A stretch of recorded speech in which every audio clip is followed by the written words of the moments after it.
This is how many of us are watching the war in Ukraine. Through videos posted on our social feeds from civilians, soldiers, and others on the front lines.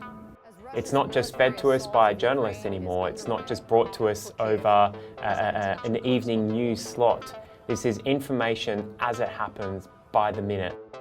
That's Ben Strick, a digital investigator. It's his job to make sense of all this. He goes to painstaking steps to verify the authenticity of footage and glean as much information as possible from it. We are trying to defend the facts on the ground, to show exactly what happened through cross-referencing, open sources, footage filmed by civilians in Ukraine. What he discovers could one day be used to punish those responsible in a court of law. Using this dashcam clip of an explosion in Chernihiv, Ukraine posted online, Strick shows us some of the verification techniques he uses.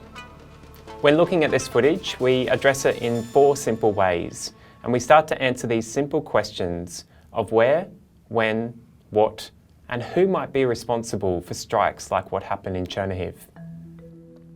So if we rewind the footage and we have a look at the start, what we can see are some specific buildings. We've got street signs.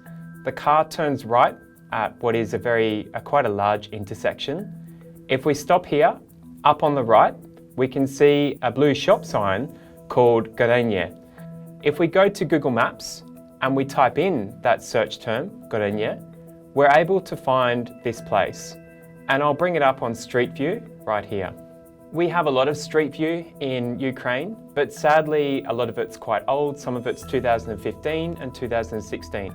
So sometimes the shop might be there, but it might not actually be seen on Street View. But what's more important is the fact that we can start to match some of these older buildings and some of the bigger buildings that we see in the background.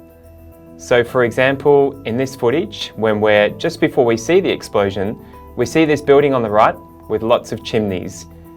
If we have a look at our Google Street View, we can also see the exact same building right here, with that terracotta red brick, that brownie roof, and lots of little chimneys on the roof there. This one's quite handy because dashcam footage comes with a timestamp as well. So for example, we can see the timestamp of 2022, March 3. And we can also see the exact time that the explosion happened in the foreground of this footage, at 12:16 that day. This is important to look at, but we can't just rely on that. We can also look at, for example, metadata or EXIF data of where this video was uploaded. It was uploaded on Telegram, so if we look at the original timestamp of when this footage was uploaded, we can see that it was uploaded just after this footage was filmed. Without metadata, Strick uses other tricks to verify the date by spotting something in a video like the cost of fuel or using the weather. So for example, had it rained? Was there snow? Was it a sunny day? But we can also look at other things, like for example, shadows. So some of these street signs on a sunny day will have quite a long shadow. That's quite interesting because we can turn that object into a sundial. With the when and where figured out, Strick tries to determine exactly what happened.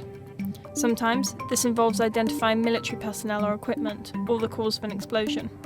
In this case, it can come down to counting missiles. 1, 2, 3, 4, 5, 6, 7, 8, as they fly through and then the explosion happens. This is really important because we can identify the type of thing that was used in this attack. Strick tracked down 2 other videos from the same explosion to gather more information. This is helpful for us because when we match this footage up, we can see that the strike would have only have come from this side, which means that the strike came from an easterly direction rather than any others to hit that side of the building. Strick and his team post their findings on social media, sometimes within a few hours of the original clip. Unfortunately, this information isn't available to everyone. The issue is, not much of this information is getting into Russia, and this is a really important aspect. The social media platforms that we publish on are banned in Russia. They're not being viewed by Russian citizens. But making all this information public is only part of the goal here. The reason why we do all of this painstaking work is so that one day there can be some sort of justice and accountability for what's happening in Ukraine. We log all of this information in a database, we store it safely and secure, it is verified, so that perhaps one day lawyers, judicial organisations can rely on this information when there are investigations into potential war crimes in Ukraine. I'm Fran, the producer for this video. If you want to see more stories, subscribe to the channel.